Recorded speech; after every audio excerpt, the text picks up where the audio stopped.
खबर उत्तर प्रदेश से, जहां लखनऊ में आयोजित एक कार्यक्रम में मुख्यमंत्री योगी आदित्यनाथ ने कहा कि मुगल शासक पूरे भारत का इस्लामीकरण करना चाहते थे और औरंगजेब ने तिलक और जनेऊ को मिटाने के लिए अत्याचार किया। योगी ने कहा कि कश्मीर में अत्याचार बढ़ने पर गुरु तेग बहादुर ने आवाज उठाई। उन्होंने कहा कि आज भारत के सनातन का भगवा ध्वज ऊंचा है और इसकी रक्षा में सिख धर्म का बड़ा योगदान है। मुख्यमंत्री योगी आदित्यनाथ ने मंगलवार को एक कार्यक्रम में इतिहास और सिख परंपरा को लेकर बड़ा बयान दिया। योगी ने यह भी कहा कि भारत की सभ्यता पर कई बार हमले हुए, लेकिन समय के साथ समाज ने एकजुट होकर अपनी पहचान को बचाया। उन्होंने कहा कि इतिहास से प्रेरणा लेते हुए देश आज नई ऊर्जा के साथ आगे बढ़ रहा है। कार्यक्रम में मौजूद लोगों ने सिख गुरुओं के योगदान को याद करते हुए उन्हें श्रद्धांजलि दी और भारतीय परंपरा की एकता और संस्कृति पर बात की।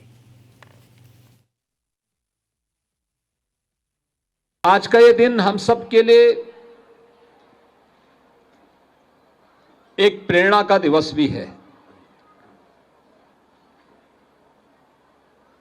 गुरु तेग बहादुर जी महाराज को इतनी यातना क्यों दी गई थी? क्योंकि उस समय मुगलों ने पूरे भारत का इस्लामीकरण करने की एक मुहिम चला रखी थी। औरंगजेब जैसा क्रूर बादशाह मनमानीपन पर उतर आया था। तिलक को मिटाने के लिए, जनेऊ को समाप्त करने के उद्देश्य से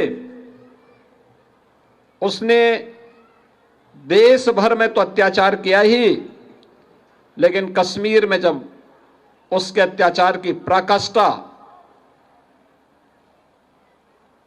आगे बढ़ी, अफगान खान जैसा औरंगजेब का सिपह सालार वहां जाकर के अत्याचार करने लग गया, तब पंडित कृपाराम जी ने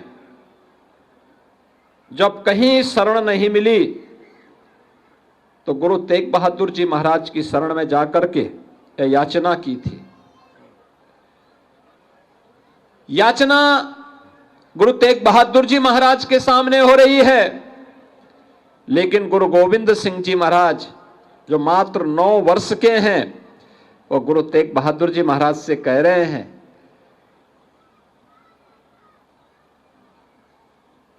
कि याचना हो रही है, आप कह रहे हैं कि किसी बड़े आदमी को अपना बलिदान देना पड़ेगा, तो आप बताइए आपसे बड़ा कौन है?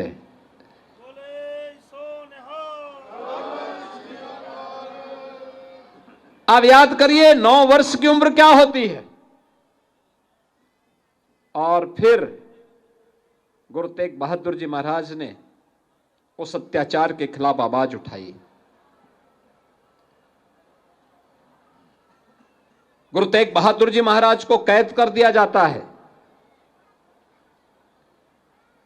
भाई मतीदास को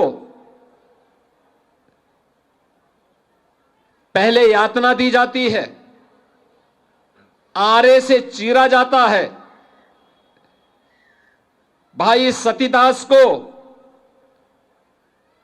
रुई के बंडल में डाल करके उसमें आग लगाई जाती है और भाई दयाला को उबलते हुए पानी के डेग में डाल करके